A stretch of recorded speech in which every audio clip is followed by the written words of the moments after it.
Assalamualaikum Buya. Assalamualaikum warahmatullahi wabarakatuh. Saya mau nanya Buya. Buya, saya punya hutang dengan anak saya, tapi anak saya sudah meninggal. Apa boleh saya cicil Buya? Niat saya mau disumbangkan ke Al-Bahjah. Mohon penjelasannya Buya. Dan apakah bayar hutang perlu dilafadzkan Buya? Baik, jika anak Anda meninggal dunia, maka harta anak Anda diwaris. Siapa pewarisnya? Pewarisnya adalah diantaranya Anda sebagai ibundanya dan saudara-saudaranya atau anak-anaknya kalau dia punya anak. Jadi utangnya diwaris, nggak boleh Anda mendermakan utang uangnya orang lain, nggak bisa. Nah, jatah Anda dari waris tersebut boleh Anda sedekahkan. Anda seorang ibu, mungkin dia punya anak dan sebagainya, anggap saja 1/6. Berarti 1/6, kita tidak tahu, makanya kalau urusan waris nggak bisa, ini hanya seandainya, mungkin dia punya anak atau. Maka Anda 1/6-nya saja yang bisa Anda dermakan, kalau tidak nggak bisa. Yang Anda boleh dermakan hanya haknya Anda. Mungkin dia punya saudara dan seterusnya, seperti itu ya. Jadi ini nasihat buat semuanya bahwa biarpun untuk kebaikan nggak boleh seenaknya.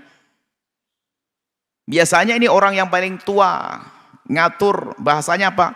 Ini kita harus sedekah, abah ini kita akan sedekah untuk abah, kita bangun masjid. Anak paling tua ngomong, harta peninggalan digunakan untuk bangun masjid. Kelihatannya benar, nggak boleh, haram. Tidak semua saudara-saudaranya setuju kok. Bahkan tradisi sebagian orang kan mengadakan tahlilan, mohon maaf. Nggak boleh diambilkan tahlilan selamatan nyembelih kerbau dari harta peninggalan orang yang meninggal dunia. Karena semua hartanya milik bersama, milik ahli waris. Jangan sampai salah kita. Selamatan nyembelih kerbaunya nggak boleh dari harta peninggalan. Nah, kalau kita sebagai anak dari harta saya. Kalau dari harta peninggalan apakah boleh mutlak? Nggak boleh. Oh boleh, dengan catatan semua ahli waris yang sudah balik dan menyetujui, oke, artinya itu sedekah dari sang anak. Termasuk ya gitu tadi, mentang-mentang paling gede langsung potong sedekah. Ini ya wakaf 1 miliar untuk masjid. Ya Allah, adik paling bungsu belum punya rumah. Nggak boleh, tolong. Berbuat baik harus ada ilmunya, kalau tidak masuk zalim. Maksud ibu Yati, ibu yang solehah, bagus. Peninggalan dari sang anak akan didermakan ke pesantren Al-Bahjah. Akan tapi ketahuilah bahwa itu diwaris. Sebab utang yang Anda ambil itu adalah miliknya dia waktu hidup. Setelah meninggal itu harta yang diwaris. Harta yang diwaris. Kemudian Anda boleh mengeluarkan sesuai dengan jatah Anda. Kecuali semua ahli warisnya menyetujuinya, baru seperti itu. Semoga semuanya bisa berhati-hati urusan waris ya. Ada hak anak yatim kadang-kadang. Nggak boleh seenaknya sendiri, khususnya yang paling alim di keluarga tersebut, yang paling tua di keluarga tersebut, yang paling punya kuasa di keluarga tersebut.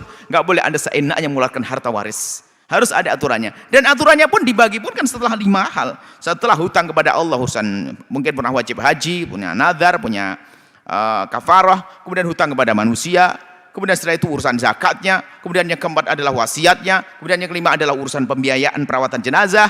Kemudian setelah itu apa? Baru dibagi waris itu, tidak semerta-merta dibagi ya. Harus ada aturannya, semua ikut petunjuk ulama. Datang ke ulama nanti akan menjelaskan. Semoga Allah mengampuni semua, mudahkan semua, dan semoga Allah memberikan bimbingan kepada kita semua. Allah alam bisawab. Mohon maaf Buya, apakah bayar hutang perlu dilafadzkan Buya? Bayar hutang enggak? Enggak perlu dilafadzkan bayar hutang. Yang penting diterima sama yang. Nah, cuman kalau enggak dilafadzkan itu khawatir ya, enggak ingat yang punya uang, akhirnya belum bayar kamu. Ya, tidak harus dilafadzkan karena sudah kita berikan. Tidak harus dilafadzkan. Ini bayar utang tidak. Biasanya sudah mengerti. Kalau belum mengerti orangnya ya sudah nagih berkali-kali kita bayar, usah ngomong. Mana duitnya? Insya Allah minggu depan dan sebagainya. Kita kasih, selesai. Gak usah ini utang saya, nggak harus. Cuman kalau tidak dilafadzkan, jangan-jangan orang yang kita beri tadi nggak sadar. Akhirnya dianggap hutang kita belum dibayar. Maka di saat kita meminjam uang hendaknya pakai hitam di atas putih. Dan di saat kita menyerahkan hendaknya hitam di atas putih. Agar tidak ada setan yang masuk di antara kita. Karena sudah ada setan masuk, prasangka buruk. Makanya yang pinjam uang tidak pakai hitam di atas putih, setan masuk. Utangmu kan tidak ditulis, nggak ada yang tahu, nggak bisa nuntut dia. Jangan dibayarin, setan. Yang membayar tanpa hitam di atas putih, setan membisikkan kepada yang punya uang, belum dibayar tuh. Belum ada hitam di atas putih, kau bisa nuntut dapat duit baru lagi. Na'udzubillah. Setan menggoda, setan menjerumuskan. Semoga Allah mengampuni semua dan membimbing kita semua. Allah alam bisawab.